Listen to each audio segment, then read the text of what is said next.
İslam eneni aялды даңазалаганда эч бир дин, эч бир уюм көтөргөн эмес. Жана аялдардын укугун коргоо деп атпайбы? Жок. Исламчылык эч ким көтөргөн эмес.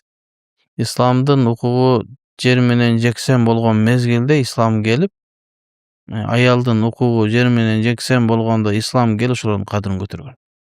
Ушундай абалдар болгон, аялдар жанагы үзүрлүү болуп калган мезгилде бир үйдө чогуу жашабаган. Чыгарып салган башка жака.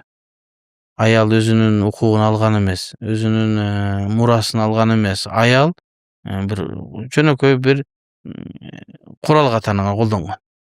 Ислам келип, ушу аялдын кадырын көтөрүп, бейишти эненин таманынын астына койду.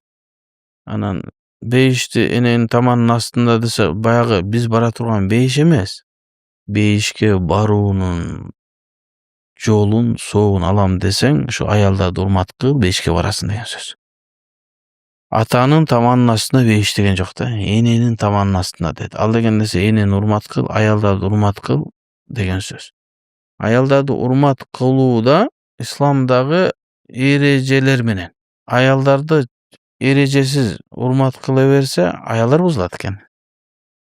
Менин өзүмдүн пикирим, мен өзүмчө личностмун, менин каалоом деген болот экен. Жок, исламдын эрежеси менен болсо, аялдын орду могул жерден токтойт. Эркектин орду могул жерде, могулдун ар жакта токтойт. Десе, ислам аял заты үчүн өтө жакшы эрежелерди койгон.